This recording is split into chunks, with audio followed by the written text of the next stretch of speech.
Hello, everybody, and welcome to a brand new episode of your favorite podcast, Simon Says, with yours truly, TYSON Simon, where we will be diving deep into all things creative industry, fashion world, and pop culture. And remember, if Simon says it, it's probably worth listening to.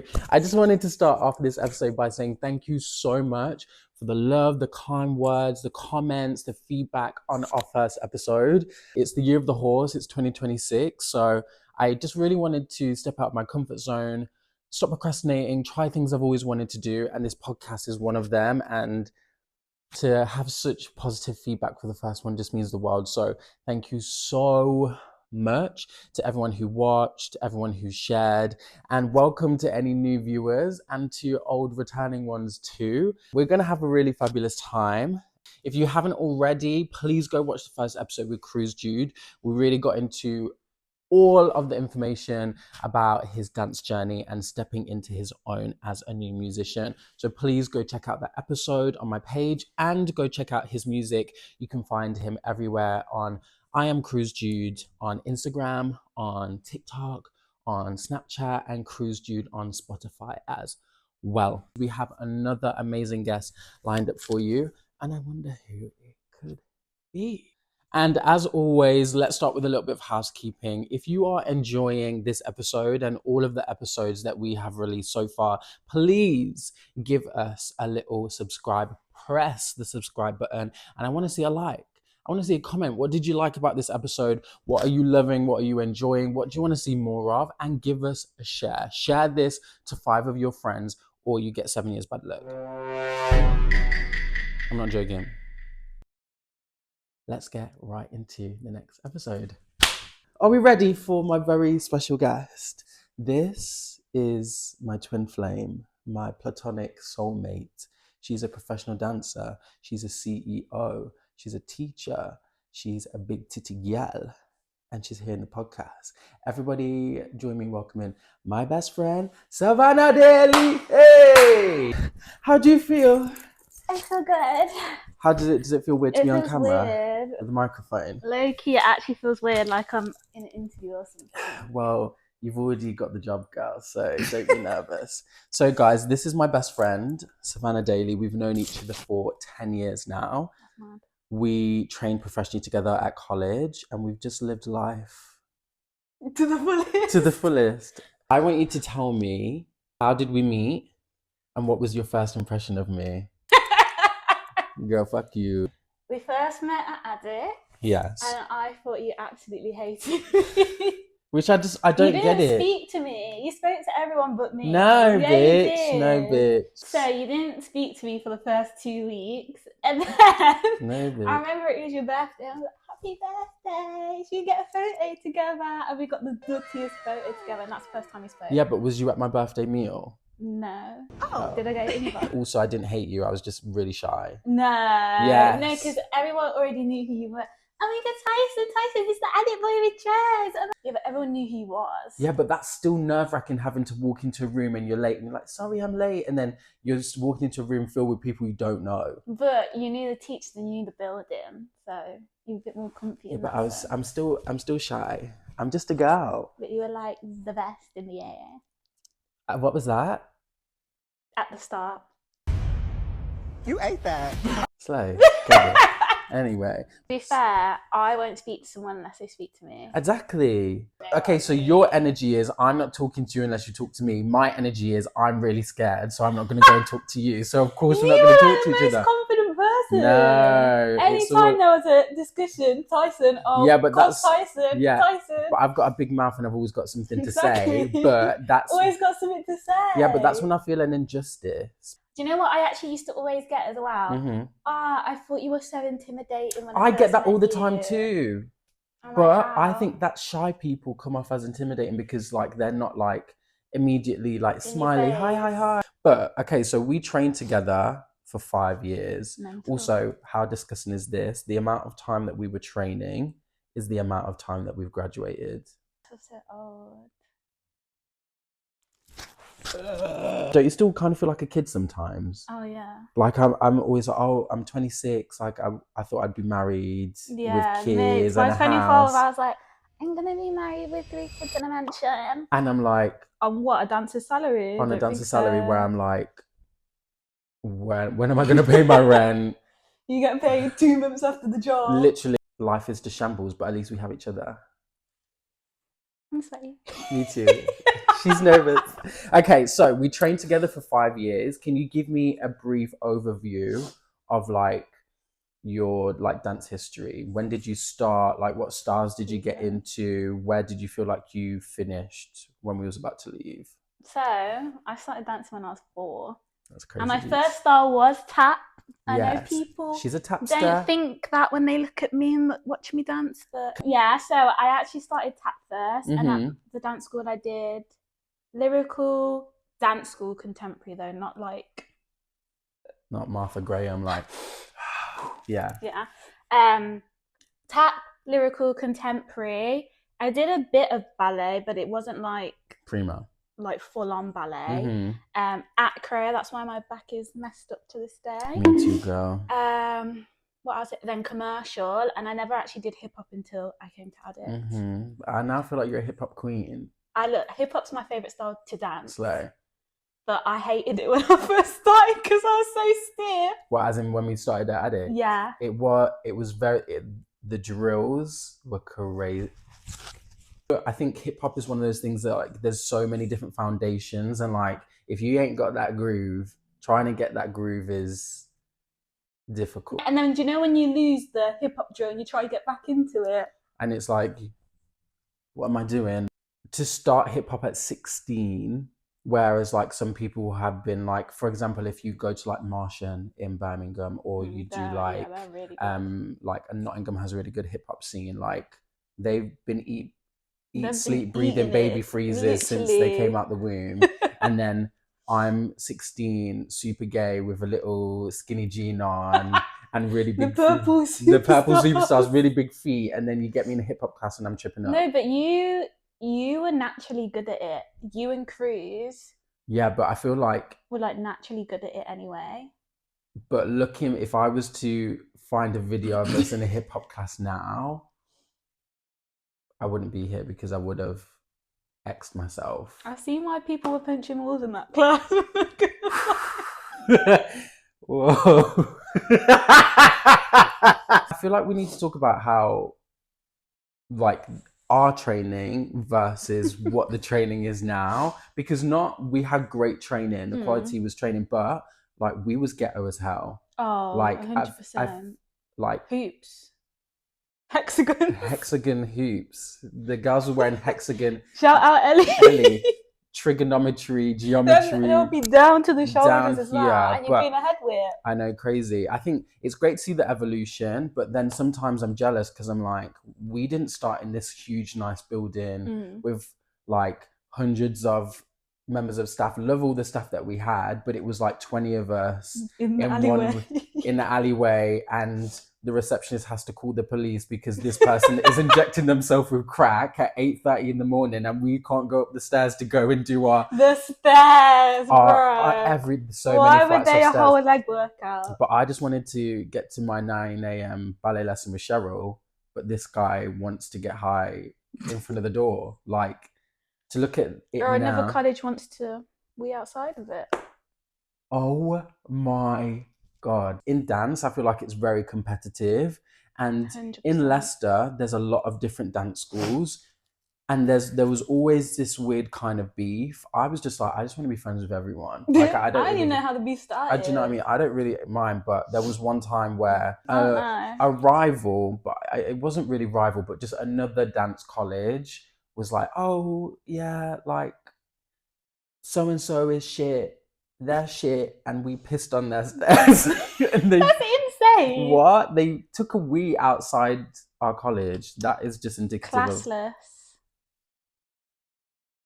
Back to your training. How did you feel? You turned 16. You're starting all these new styles. How did like your 5 years go for you? Well, commercial was fine. Hip hop, blow my mind. Yeah, for real. Then contemporary, blow my mind, because when you're at dance school, it's sort of like Yeah, it's more like Maddie face. Like, yeah, Dance Mum's and lyrical. then you got here and it was like proper contemporary, like no counts, like throwing yourself on the floor. And I was like, what is Rolls this? with Andre. And I was like so shocked. I was like, that's contemporary and that's contemporary. Yeah. I feel like I struggled with the technical aspect. Yeah. Like, because I'm not naturally flexible, and like going in, not really done, like never really done jazz, never really done ballet, definitely never put a tap shoe on in my life.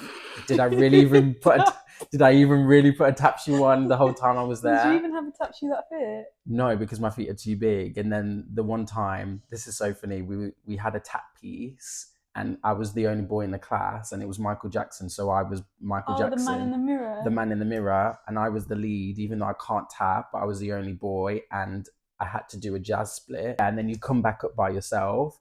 Why did I come up in the heel of my tap shoe for love? He said, I'm clocking out. Man in the room. And I'm like, God, the heel of my tap shoe is gone, bro. You think that's embarrassing? Go on. Oh my God, I know what you're I know what you're going to say. I have never been so embarrassed in my entire life. Commercial piece, right? But I did a move at the end and I was in the middle and my pony flipped off, landed right in front of the teachers, Ben, Gaz, Gareth, right in front of them. Everyone's just laughing at me.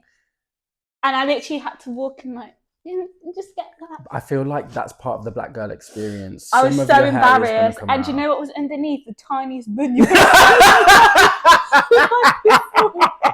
And I had a big ass pony and the bum was this small. Well, I think that's not as embarrassing as me having a singing solo in front of the whole college. And insert video. There's no that video does not fucking exist anywhere. It's been scrubbed clean off the face. Well, then you're being scrubbed off the face of the earth too, because there could be no witnesses. But I had a singing solo, and it was in front. It was the first time I was performing it in front of everyone, and I was like, "Oh, this is going so well." My last note, yeah, and my voice cracks, and everyone, the principal. And I just fell to the floor because what else can I do? But everyone knew you could sing there, that's the thing. So it's not that embarrassing. Ballet, I struggled for sure. But I kind of enjoyed ballet. I loved ballet. I liked having Becky for ballet. I don't think I had her often. She used to play like tunes. She was doing like 50 Cent at the bar. Yeah, like Biggie. I was like, okay, it had me more engaged. Your last year of training, what do you feel like were your strongest styles? Like, did you have an idea of like what you wanted to do moving into the industry? I'd say my strongest was commercial at that point, maybe even hip hop as well. Yeah, defo. I wanted to go into the commercial industry, but things happen. Because the commercial industry is so, there's not really like, unless you're doing a tour, there's no set commercial. Like if you do musical theatre, you know, you're doing a contract, which is like a year and a half long. You've got this, you're set, you're doing the same thing. But commercial is like, okay, this one person's doing a music video once a year and every motherfucker is trying to go for it. Like it's a really hard industry to go into. But you did go into the hip hop theatre space, which I think is amazing. Can you tell us about that? Jobs I booked, I never actually booked commercial jobs. I booked hip hop and contemporary jobs. But yeah, that was my favorite job because I always wanted to work with Z Nation because I just think they're sick. Like what they do is really good. And that's Kate Prince, right? Z Nation. Yeah. But the mad thing about it was there was like breaking as well. Like I was doing hip hop and stuff, but when it came to breaking, I was like, breaking. Once you start getting on the floor and you're holding positions and spinning on your head, I clock out. Like I was like, because there was this one guy on it, shout out Rab, and he could do every single trick, like doing flares, like freezes, like on his head spinning, like he could do every single thing. And I was like, I can't do that. I think I'll keep to the hip hop drills. No, for sure. I love though being on a job and meeting new people, and you're like, we don't dance the same at all, but you have so many skills where I'm like, I admire and respect everything that you're doing, and then it's like vice versa. Like you all bring like different skills to the table. Can you tell us about your Muhammad Ali job? I had to ride a bike on stage. I've never had to do that before. So- The bike was too small as well. Like, You came out on a bike. trying to get my knees up. And I had to hang my head like this because I knew if I caught eyes with you, you was cracking up I on had to stage. ding the bell as well. Crazy. Some of the things that we have to do as dancers that have nothing to do with dance is crazy. Like some of the self-tapes I've had to do. Don't even get me started. I can't. With us, like I had to do a commercial self-tape once, and I was on my sofa and they're like, okay, we just want you to be like having a drink of tea, like on your computer doing some admin, but we need you to be in box splits. What? What? I was in box split on my sofa for 45 minutes filming this, and I was like I was in box split, like the cramps I had in my legs was insane. I did another one. What was that for? I don't know. They was just like, oh, looking for flexible people. I was like, oh, I can do the splits. That's fine. Yeah, we need you to be in box splits for 45 minutes having a cup of tea. Okay. That's weird. Did I get the job? No. Did I injure my hip? Yeah. Another one. This was in person. This was so embarrassing. It was for McDonald's. They wanted you to like eat a burger and then like react to like eat the burger. What, they brought you a burger to eat? No. You think they would give you McDonald's burger? They gave me a stale piece of Hovis bread.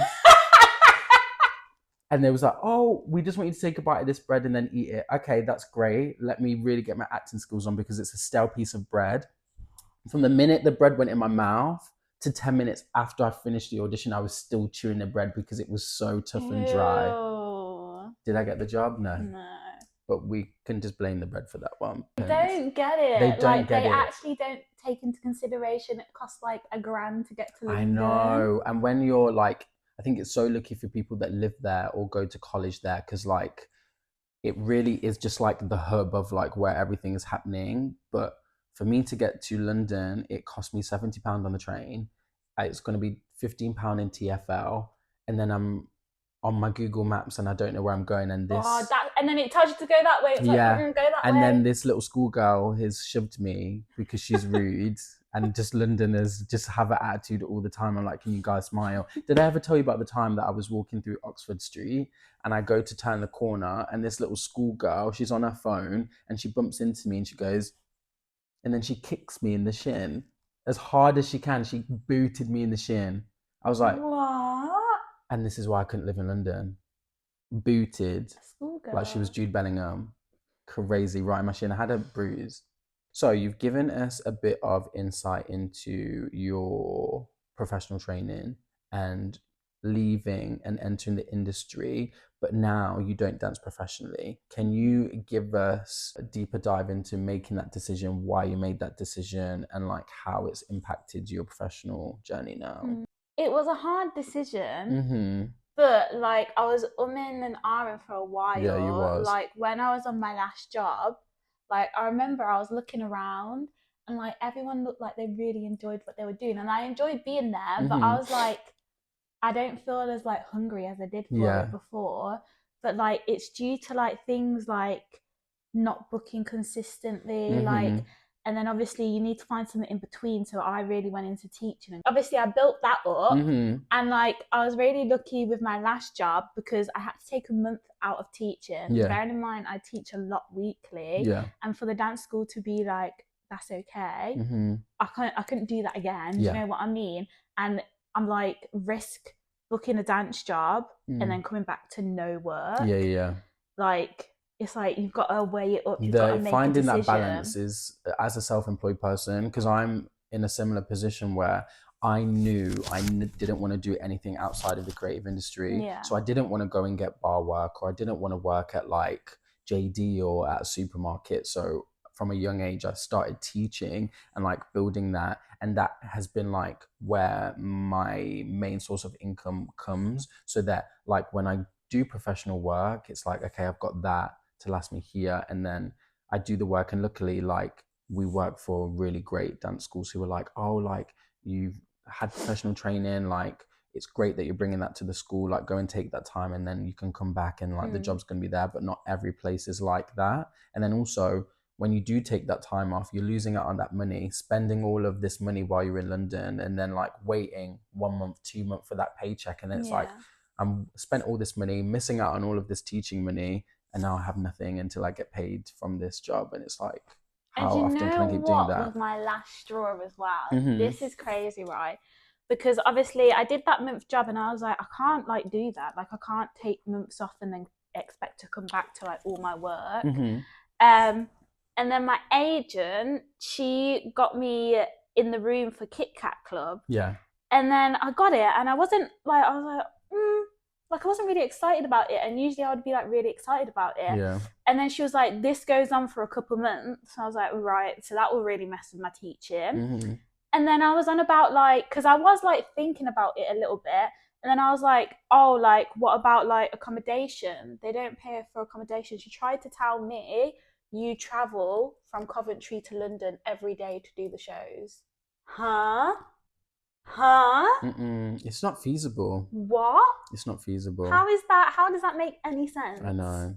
You want me to travel back and forth every day from London to Coventry to do the shows? I know, and a lot of like the dance industry is like, oh, we're booking people who live in London, who are based in London. So it's like, you would have to be like, oh yeah, I'm from London. So they don't want to pay extra. And they, because it's like, oh, we don't have to then pay for your accommodation or your travel. And it's like the last job I did, I had to pay like £800 on an Airbnb for a week. And it's like, okay, yes, I'm making the money, but then £800 of that money is gone. I'm also then not making money while I've missed out on teaching.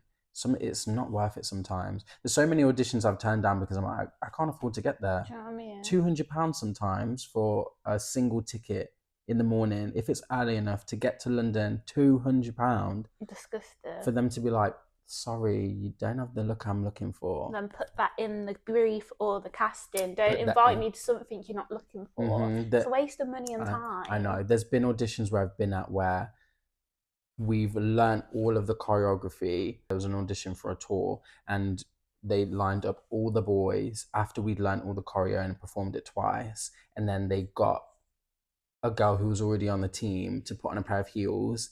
And then they lined us up in high order. And then she walked past every single boy. And then one boy to my left, they cut about 30 boys because they weren't tall enough. But then say that. This is what I mean. It's like you could have saved so many people's time because a lot of those boys were very talented and very deserving of the job, but they didn't get it because they didn't fit height requirement. But then also it's like we didn't need to come if we didn't fit it, and you could have been more logistic about like what you wanted. Like I don't really understand. People have to take the money. Like people are using their hard-earned money to get to these places. Yeah, and you're doing that. You invest everything. It's so much on your body. It's so much to think about all the time. Mentally. Money, like you invest everything, and there's never really a switch off. Like, and as a teacher as well, like balancing, like, okay, I've got this audition, but I also need to prepare 3 routines for the next day when I teach, and then I've got to travel 2 hours to go and teach this workshop, and then I've got a rehearsal which is 10 hours a day for the next week. Like, it is so exhausting, and that's why I have the back of a 60-year-old. Like, well, I'll always say you are one of my favorite dancers ever, and I feel like you could 100% step into like the professional dancing world again and book, but again, it's like taking that time, and it would come at a sacrifice of your teaching, but you've also been able to like teach all over the country and connect with loads of different kids, and they're very lucky to have someone like you who's very talented, and like you also care about what you're teaching. Like some of these poor kids, I'm like, how did you just get them to do that?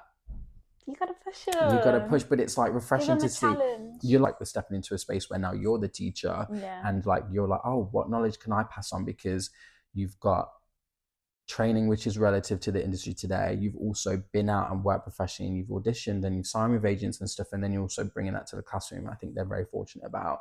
I know you had a bit of trouble with agents as well, without naming names.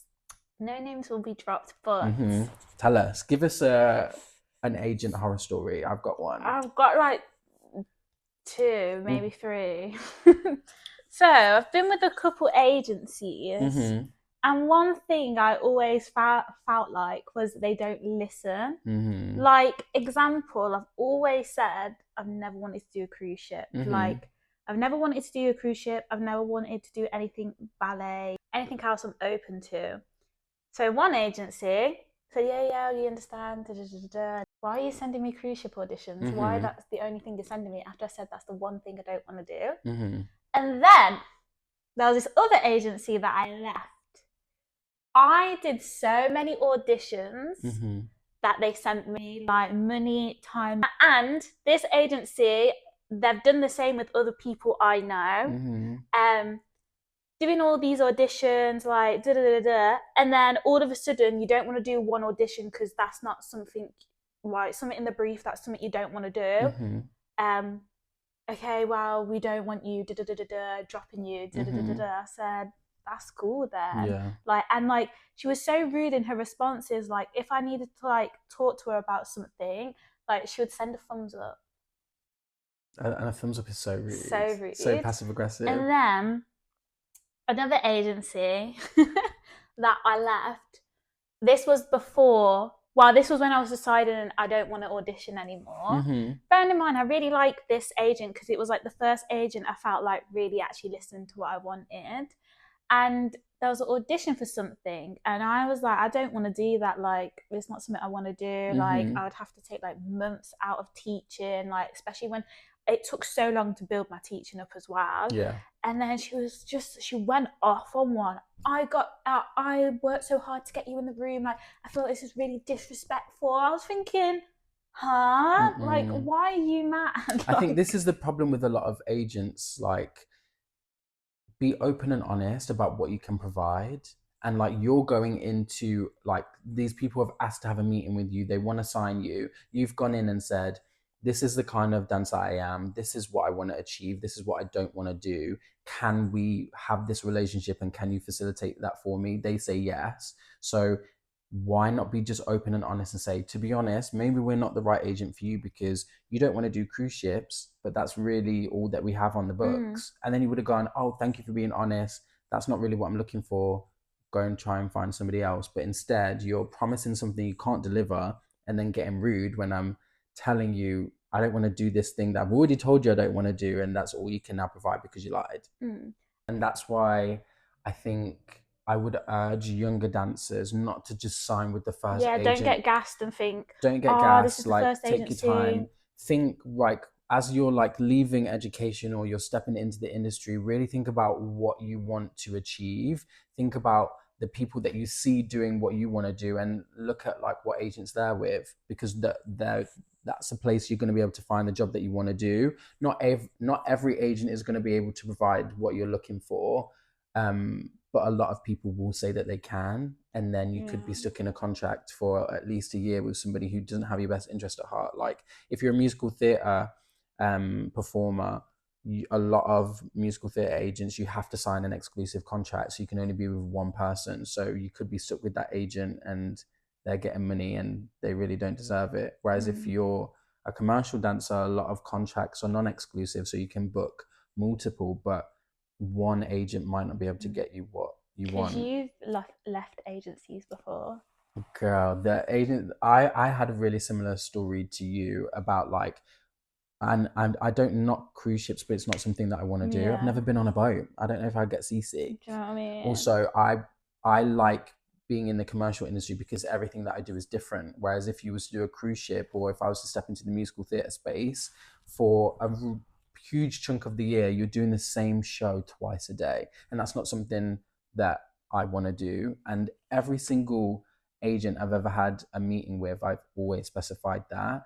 And I think he was one of the first people I signed with. It was like, oh, that's fine. Like, we've got so many commercial contacts. We can do this for you. We can get you in this room. Bearing in mind, I know what agency you're going on about, and I've never seen them book a commercial job. No, they're straight empty. Straight empty. And it's like, oh, let's just give this cruise ship a go. No. I don't want to leave. I don't like the thought of waking up on water. And I'm sleeping in a coffin underneath on a ship. The sea. Absolutely not. With Jack, who I've never met before, for 9 months. I'm sure Jack is nice, but I don't want to share a box room with him for 9 months. That's insane. like horror stories. I have another horror story. Okay. So, I used to obviously have dreadlocks. I had dreadlocks for Oh, I know what you're gonna I say. had dreadlocks for 15 years, and in 2024 I cut my hair, and now I've got like my curls, my afro, I have my braids. So I cut my hair, got new pictures, sent them out to all my agents. All of my agents had updated my stuff, and then there was one because in the commercial industry, a lot of people are signed to everyone, like all the different agents, because they work in different sectors of the commercial industry. Some people do music videos, some people do films, some people do live performances, tours. So to be a commercial dancer, oh, I want to sign with this person because I know I can get an in to this one.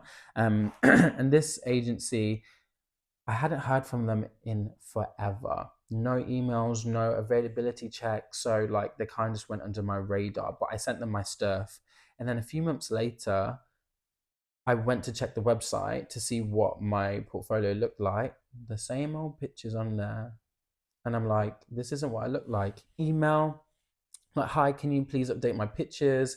They're like, oh, yeah, send them over. I'm like, already sent them over, but I'll send them again just so you've got them. And they were like, I was like, oh, they put them on. I was like, oh, but can you delete my old pictures? Because I don't look like that. I don't have dreads that are down to here. I have an afro, I've got curls. And they were like, oh, I thought I did. No, you didn't. I was like, this is me with locks. This is me with braids. This is me with an afro. 3 very distinct curly heads, hairstyles. I was going back and forth with this one agent for ages because they could not distinguish the different kind of black hairstyles that I had, and I was just like, "Oh my gosh, if educate yourself." And I don't think it's hard either. Like I feel like if you are going to have people of color on your books who have different hair types, you should educate yourself on what they look like. Like if I have to fill out my details and I'm telling you my height, my age, my weight, my hairstyle, you should know what my hairstyle looks like. Excuse me. And it was just so much ignorance. And I was like, why am I with these people? Oh, okay, next on the list. This is exciting because I'm very proud of you and your future adventures. But I recently started a new business venture and I would love to talk about it. So for those of you in the West Midlands, or those of you who would want to travel from all over the country, because Savannah will take anyone who would like to audition and has great potential. She and a great friend of ours, insert Ellie Herbert here, it's going to be the most bitliest picture I can find of her, just to be funny, have started a new business venture called ONYX. It's a training program for young dancers who want to get insight into the industry, learn different styles. Can you give us a little brief overview about what it was? How did it start? How did we get into it? How is it going? And where do you see it going? So I wanted to do something like this for ages. From working a lot with dance schools, I don't want a dance school. No. I just wanted it. Started working closely with like dance schools, gotten really like close to the owners, and I don't want to. Like it's too much stress. Like even like starting ONYX was a bit stressful, getting there, like getting the whole set up. Still want to do something like dance inclusive that's like mine. And then I had this thought of doing like a dance associates program. And I was like talking to Ellie with it, and she was like, no, that would be really good. And I was like, what if we did it together? Like, because like we were both scared like to do it. It's great to have someone to lean on as well. If we do it together, like we're in this together, like, and then we were here. We were at Tyson's, right? And we were talking about it again, but do you know when it's like, oh, we're talking about it, but we're actually not done anything about it for like a good year now. Procrastination. And then we were talking about it, and I was like, we should just do it. We should actually just do it. I was like, we need a name. And going on a bit of a tangent. Yes. We are book girlies. Let's call this section Book Talk. One of the things that we have bonded on over the past few years, and I have to preface this by saying this bitch did not like to read books at all. I am the one who got her into books because I forced her to read certain books, and now she reads more books than me, and it annoys me because she's like, oh my god, did you read The Witch and the Wizards. Did you? They never come from me like that. Did you read My Dragon Best Friend? Yeah. And I'm like, no, I haven't. They're none of the titles, by the way. Anyway. So, I read this book and I was obsessed. It's called Fourth Wing. I love how you had to shout that. You nerd. It's so good. It's so good. So, coconut water. Tirani money no para my water. Let me get my gums away. Yeah. Okay, carry on. You're crazy. Anyway, so there's 3 books in the series that's called Fourth Wing, Iron Flame, ONYX Storm. So he has these books sitting around, right? And I was just looking around and I was like, what could we call it?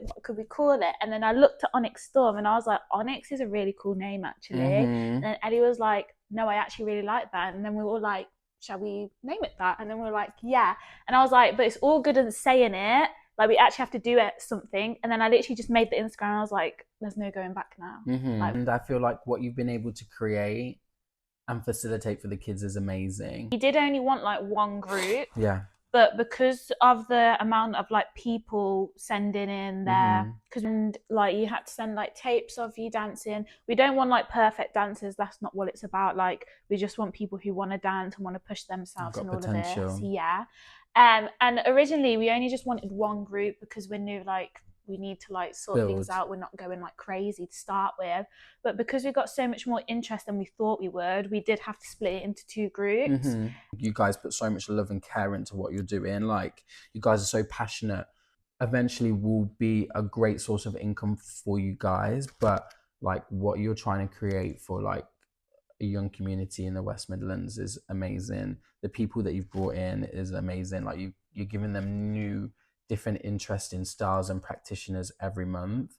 It's really nice. I really love to see it. So I'm excited to see how it will grow. You know what? Last session, I actually felt like crying. Really? Why? Because I was looking at everyone and I was like, oh my God, like, you've improved so much. And I was like, oh, this is like my baby. I think as a teacher, like, when the light bulb goes off and like you can see, oh my God, what I have been able to do for you is now making a difference. Especially because I feel like with kids sometimes, like, you don't see that difference straight away. It takes a little bit of time, and sometimes it's like takes so much energy to teach kids. Oh my God, it does. Especially the younger ones, like, you have to give so much. You have to give everything, and sometimes the kids aren't always receptive to what you're giving, and it's like you've got to deal with attitudes and everything. The attitude of a little kid.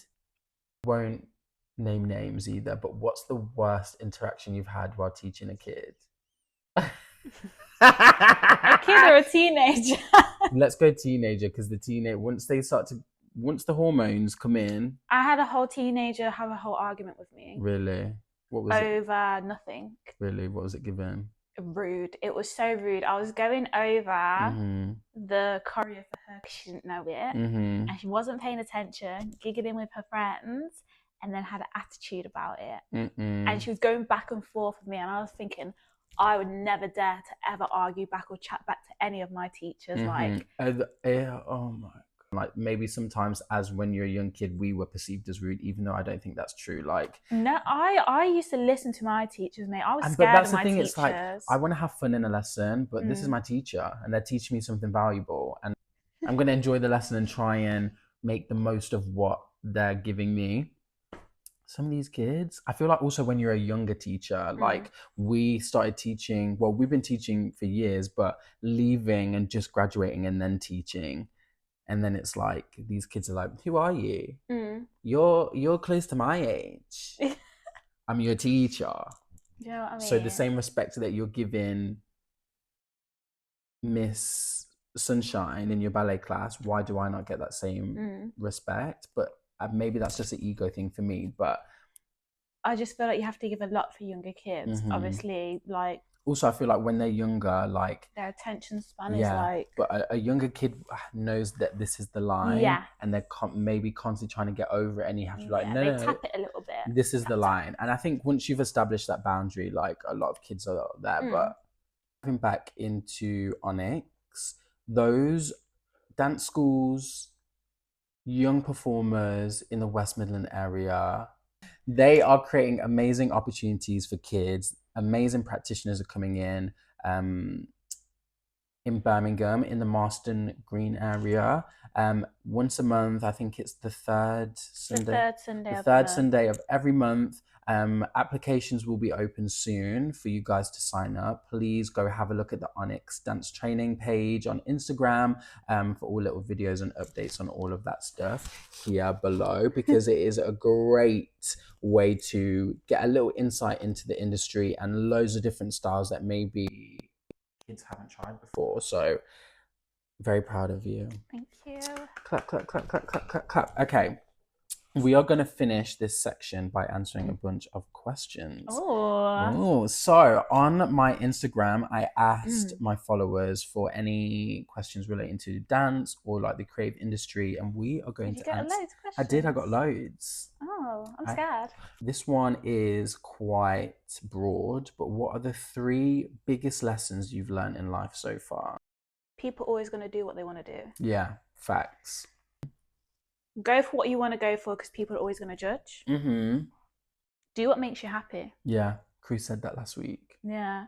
Honestly. Like, don't risk your mental health for stuff that is not making you happy. Mm-hmm. Do what makes you happy. If it doesn't serve you, it's not yours. I would say there's no timeline. We briefly spoke on this before, but I think this is like, as a dancer, you're very much like, I need to move to London when I leave.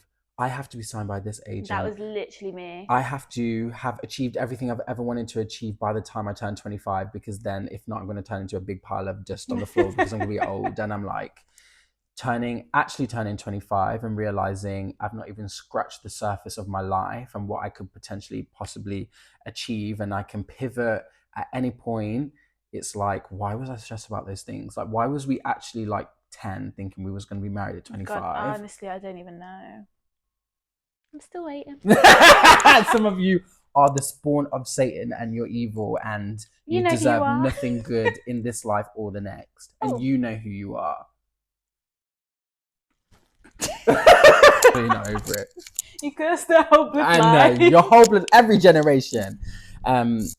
Try that new thing. This is my like mantra of this year. Go and try that new thing. Like, I think it's the same with you and like ONYX. Like, you have this like anxiety of like, oh my God, I want to try this, but I'm scared it's not going to work, or like, how do I get started? And then you just waste so much time not actually giving it a go when you could have at least been preparing for it. And what is meant for you will never pass you by. That's my last one. Nothing meant for you will ever pass you by. That job that you didn't get was not meant for you, and that is completely fine, because as long as you don't give up, good things are going to come. Ooh, dealing with dance colleagues in the dance industry. I've never really had any bad experience. I've never had any bad experience. I've had one job where I just couldn't vibe with this one person, but that's okay because we're 2 different people. Yeah, I think it's kind of that thing. I don't think I vibe with you. I think I know who you're going on about. Maybe. Like, you're not my kind of person, and that is fine. It's not just like castmates and dancers that you're going to interact with. It's choreographers, it's the cameraman, it's creatives, it's the person funding the event. You're going to come across so many different people, and you're not going to like everyone. But you can never compromise your professionalism.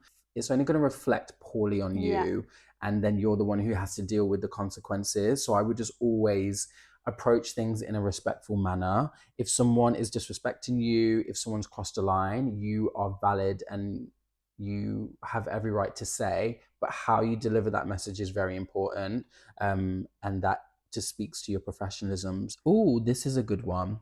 Do you find that job opportunities are more limited being POC or homosexual? I think it's a difficult one because the industry is like really changing. I feel like in every different industry, there's a period where like you're going to get one black person, you're going to get one brown person, you'll get one Asian person, because we have to tick this diversity higher. But in the last... Oh my God, I was secretly doing BLM there.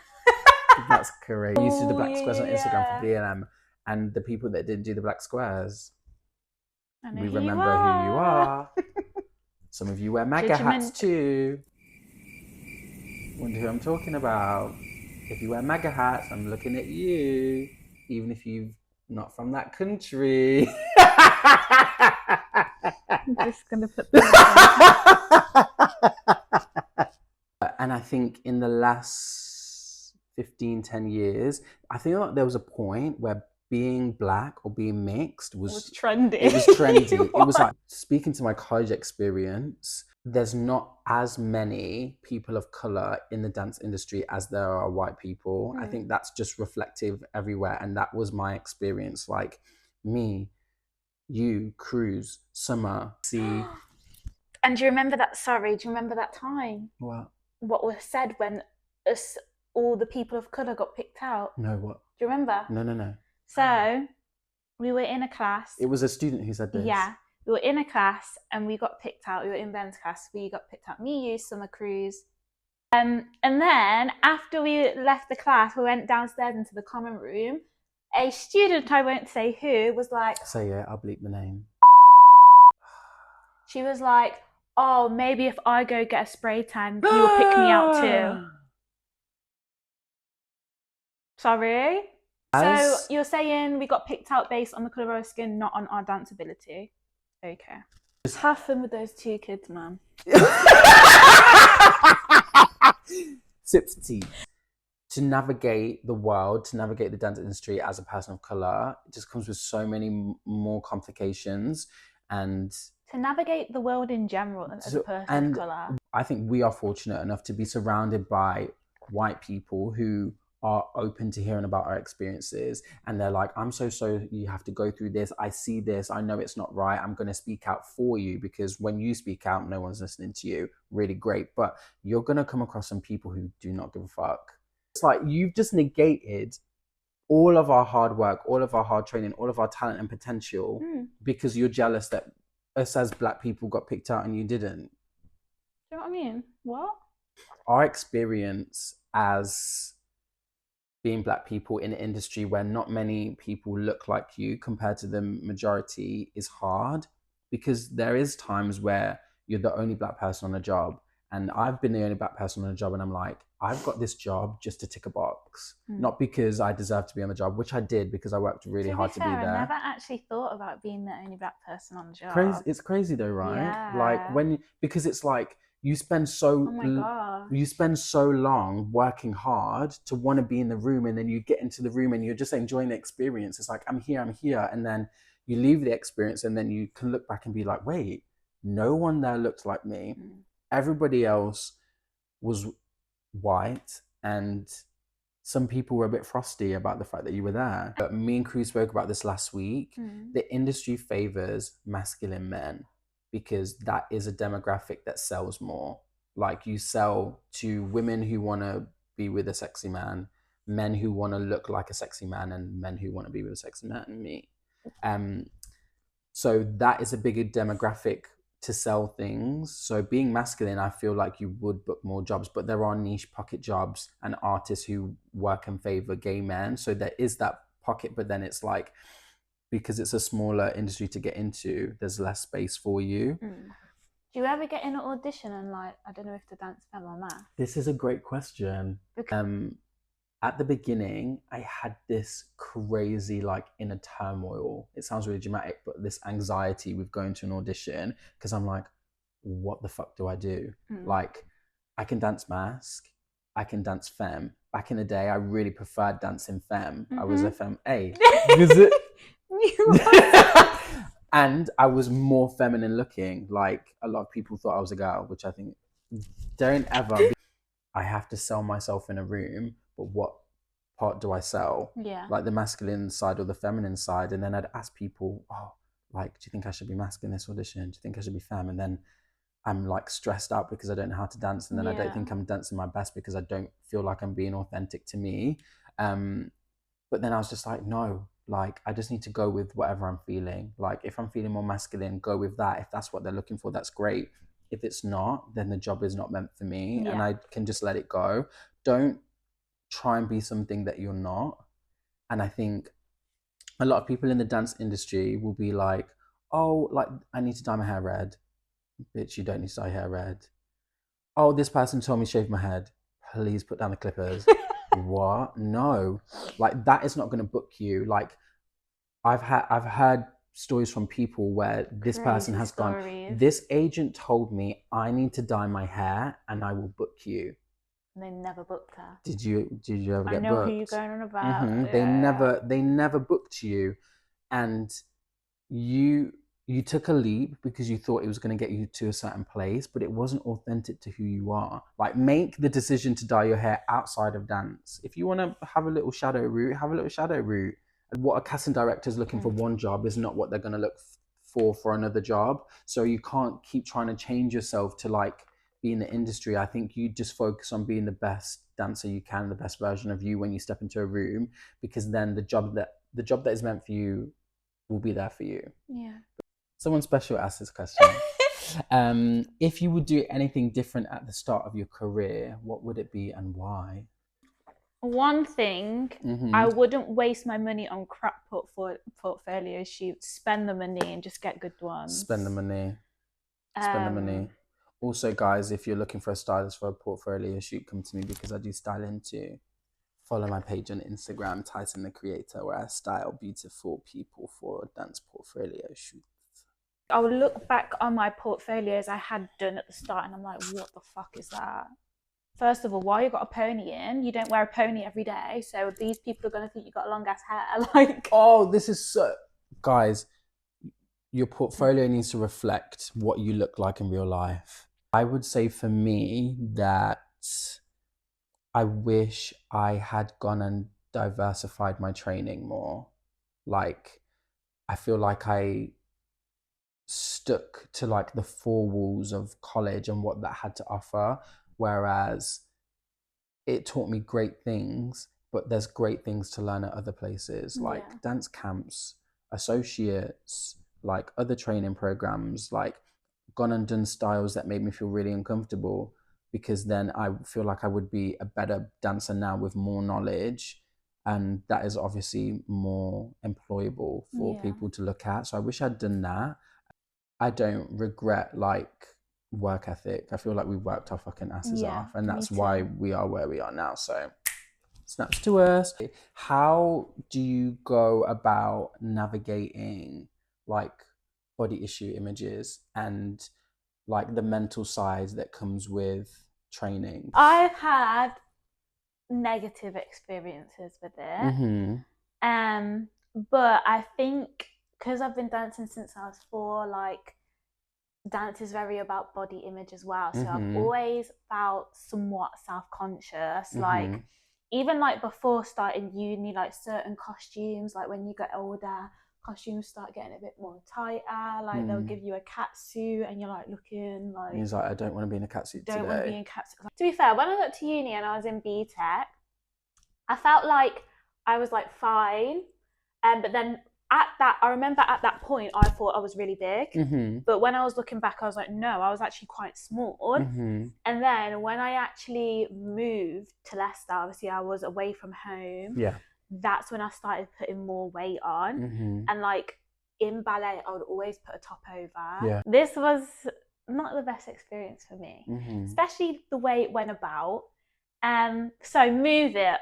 Everyone gets in a kerfuffle about Move It. Yeah. I've said that commercially, I was like known as like the full out crazy commercial girl. So like every Move It I was in, because I was like, that is my strongest style. Like if I wasn't to get in it, like you'd question. Because I knew like, I know my strengths, I know my weaknesses. Like I wouldn't have been in a ballet piece, like let's be real. Anyway, and then this one year I just wasn't in it, and I was like, oh, like I wasn't like upset or anything, but I was just thinking, well, what can I do to make myself better? Because I was like, that's my strongest style. So if I'm not winning in my strongest style, like what am I winning about? Yeah. And then it was me and this other girl, one of my friends, and she came to me and she was like saying all this stuff, and she was like, oh, have you heard the rumor going around college? Apparently me and you didn't get into Move It because we're too fat, because the costume's a cat suit. And I was thinking, what? Because at that point, like, I knew I put weight on, but I didn't think like I was massive. Like, And then that like made me a bit like, like, and then I did have a chat about it, and it was like, you've put weight on, like maybe do this to lose weight, and it did sting, like it really did sting, because I was like, but do you feel like that's the reason why you didn't get in the piece? Yeah. You think? Not to be big-headed, but I did not think it was my dance ability. Okay. Yeah. So I was confused about that. And then obviously had that talk, So then from then I was like, I'm not going to let my weight like take away from getting opportunities. And I've never been so locked in my life. Like, I went on a calorie deficit. I started gym, but even in my calorie deficit, like, I don't know, some people around me were being a bit negative about it. Like, you're doing too much, like, you're going to get ill. I was like, no, I'm being healthy. Like, I know what I'm doing. Like, even in, like, do you know, like, carbs, dairy, I was even staying in the, like, grams of that. Like, I was locked the hell in. And I started losing all this weight because obviously I'm literally burning so many calories a day. I'm also on a calorie deficit and I'm also going gym. So I lost weight quite quick. And then obviously I've put in all this hard work, and then somebody turns around and they're like, you've lost loads of weight, like, are you starving yourself? Yeah, it's people's sensitivity with weight and eating is just, there's just so much ignorance around things. Like, my thing is just always be healthy. I'm always going to say, Sav, be healthy. Like, as long as you're making the healthiest choices for you, like, your weight is going to fluctuate. Just the fact that I actually worked really hard to lose all that weight. And not even like, oh, well done, you're losing it. Like, people were just around me like, you eating? Are you starving? No, like, girl, like, I'm eating healthy. It is possible to dance at any weight, and there's many dancers in the industry who range in different sizes, who are booking professional jobs and touring all over the world. Is the weight the healthiest weight for you to be at? Are you making the healthiest choices in regard of exercise and eating the best? Like, make those choices for you, and don't let some stupid motherfucker tell you that you don't look good in this costume. Bitch, you look better than everyone else. You know what? I think it's just an ongoing thing from like childhood to like dancing all the way up, because I remember I used to get like videos from class and stuff, and rather than looking like, oh, like, you danced that well, you didn't dance that well, I used to look like, well, I'm not posting that because I've got a roll and my belly jiggled on that. I'm not posting that. That's disgusting. Like, I was so hard on myself. But I feel like it's something that will always be there, because like, I've literally grown up like dancing, staring at myself in the mirror since I was 4. Like, it's just that habit. Like, literally grown up with it. There's trauma that comes with being a dancer that can just stay with and you. I never think I'm never where I want to be with my weight. Like, I'm always like, I can be skinnier, I can be skinnier, I can be skinnier. You know what I mean? Because I always felt as well, like, maybe not now because it's a bit more inclusive, but back when I was training, I felt like, well, I'm chubby, I'm not going to book. Like, I need to be skinny to be booking. Do you know what I mean? Yeah. You might not be where you wanted to be at that point, but you were still eating every motherfucker up. Stop it. Stop it. And I give you a snap. Stop it. We are going to take a little break before we get into the style portion of the podcast. So we will see you in a jiffy.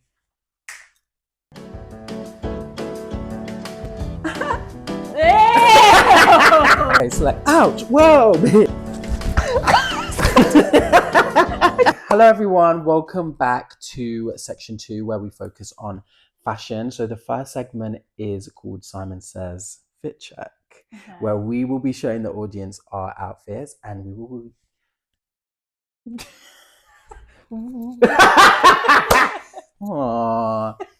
and we will be giving you the lowdown on all the information, where it's from and where you can get it. So, shall we count down?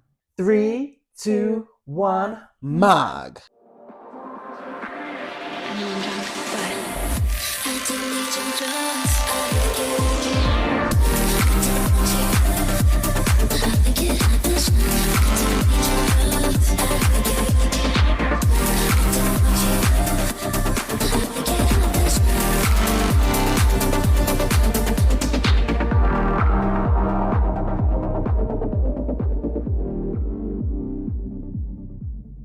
Okay, I love this section because I love all things clothes and fashion. So, can you give me 3 words or a sentence to describe your personal style? Casual chic. Casual chic. Not trying too hard, but still look cool. Effortless. So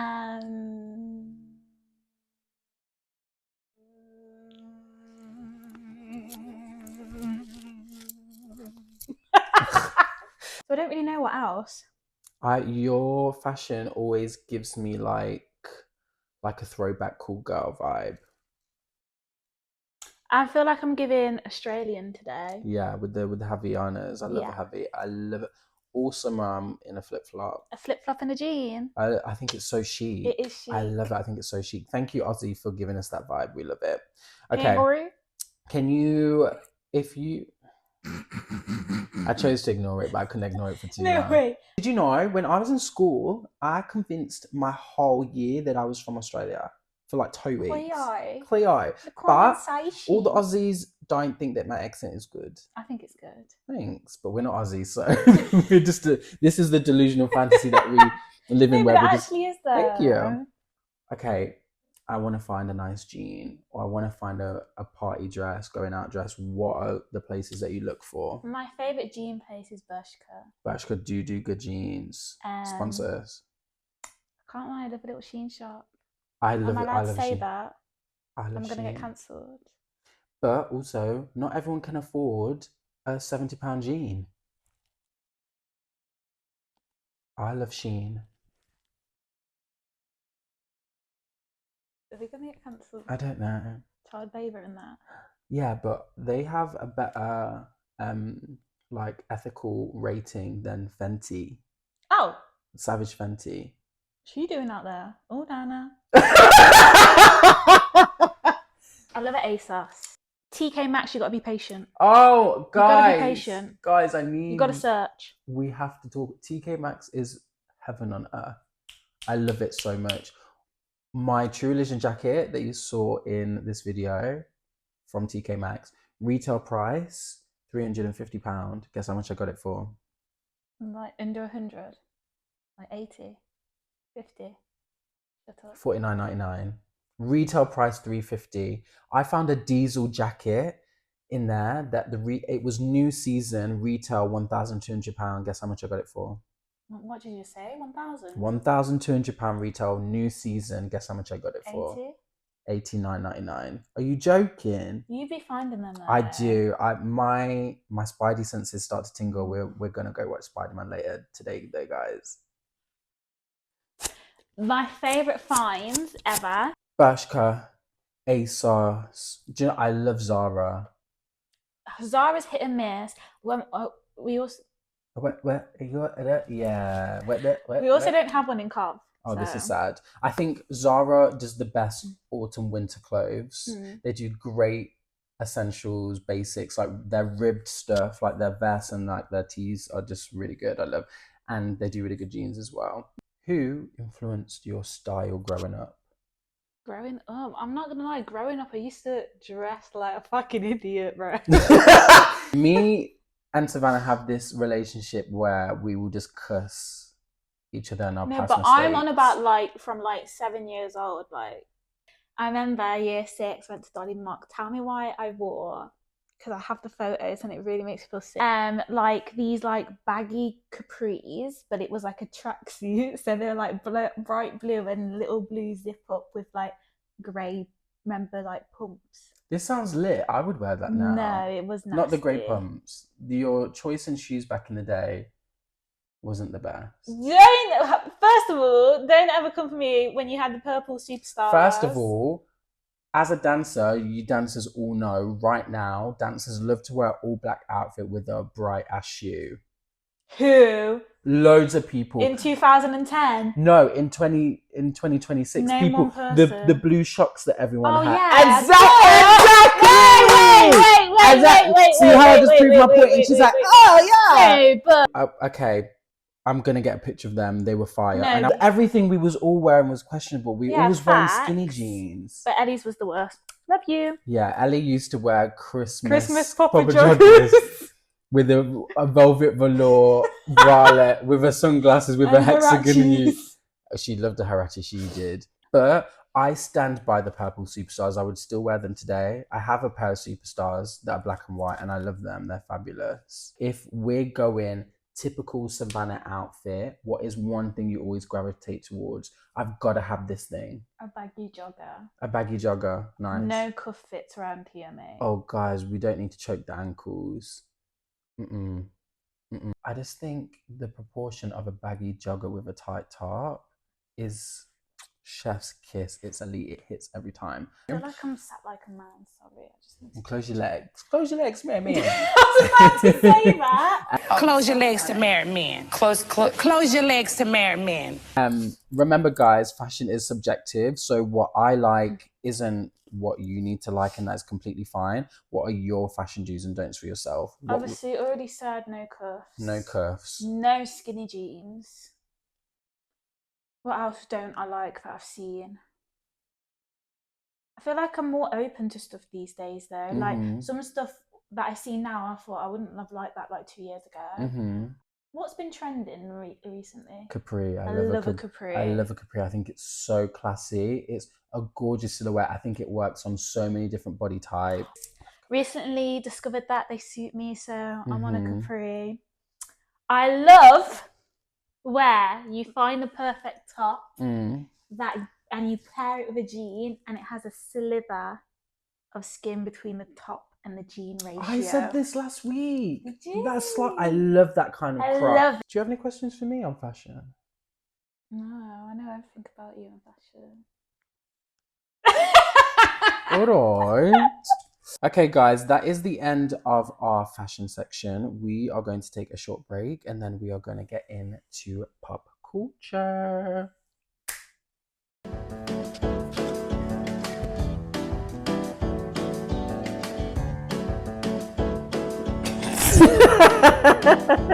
Okay, we are back for our last section, which is pop culture. Can you crack everything? Can we hear it? Oh.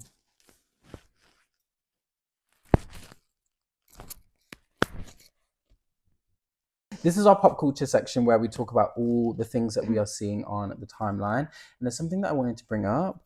Trigger warning. Some of the things and the topics that we're talking about could be triggering or disturbing. So please skip ahead if it's something that is going to affect you. But this young Philly case, the stuff that we are seeing on the timeline is crazy. So if you don't know about it, Young Philly is a content creator, a YouTuber.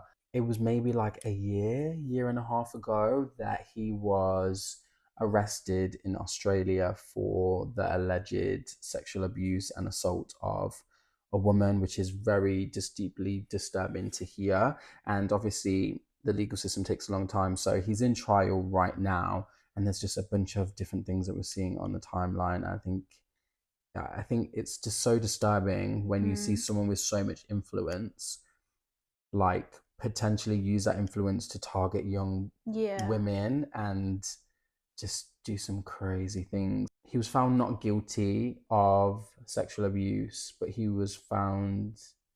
Didn't you say there was like 3 charges that they couldn't conclude? So it was something like he wasn't charged on 2 counts of rape, but the other 3 counts, they couldn't come to a conclusion, but then he was charged with the sexual assault ones. I think it's just young women everywhere. Be safe, be in groups, don't go out into situations with people that you don't know alone, because you just don't know who is going to be targeting you. And I think it's unfortunate that women have to even think about half of the stuff that they have to think about. Like all these stories, it just keeps getting worse. Like I swear every year, like there's just so many stuff. And I'm like, what is actually the world coming to? I think sometimes like, has everything always been like this? Or it's just been hidden. Or do we take more in because of social media and that we have so much more access to things now? Like, oh my God, I actually seen something.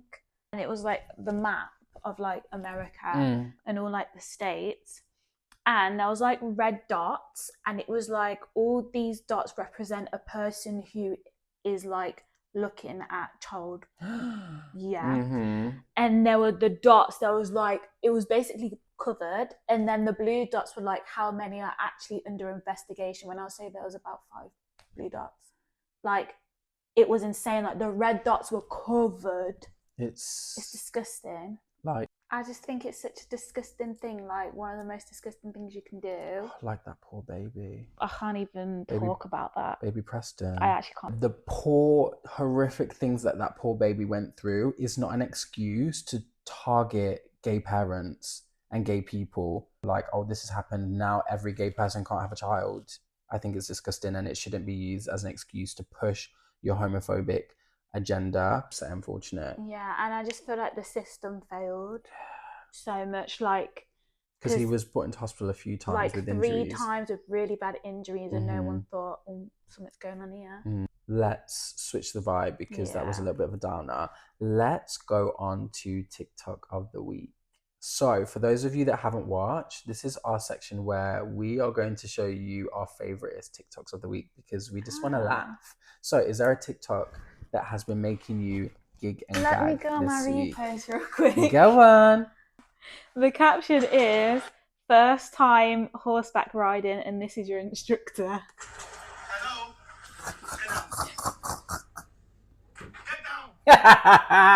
Get down. What is going on? I love TikTok so much. Because where else would you see this? Please send that to me. Speaking of horses, because I feel like this goes great.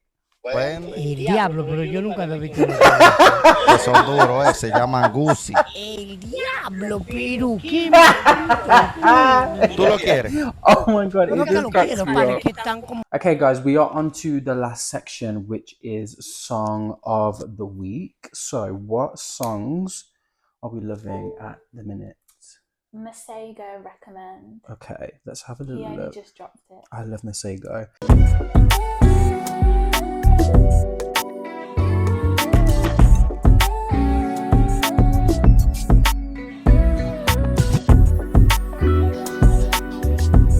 Okay, my song is called That Girl by Tyler. Oh, chef's kiss. And she does this nasty stank walk in it called the Farah walk.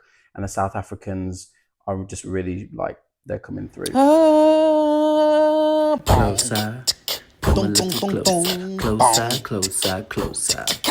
Closer. Come a little closer. Closer, closer, closer. And you have to give stank face. We love it. Okay, that is Song of the Week done. We're actually finished. Just a gossip sesh. Just a gossip queen. Guys, thank you so much for watching this second episode of your favorite podcast, Simon Says. I'm going to link all of Savannah's information at the bottom of the video. Her creative page, please go have a look. She's an amazing teacher and choreographer, and she produces some amazing stuff. Her ONYX dance training page, applications open in November for season 2. So if you want to be there, be square. Don't forget to like, comment, subscribe. Do you want to hear what my saying is? Go on. Okay. And remember, if Simon says it, it's probably worth listening to. You didn't know it, bitch, and you just ruined it. Remember, if Simon says it, it's probably worth listening to. And remember, if Simon says it, it's probably worth listening to. The sync was a little bit off there. Yeah. Period. And with that, we are cut off. her.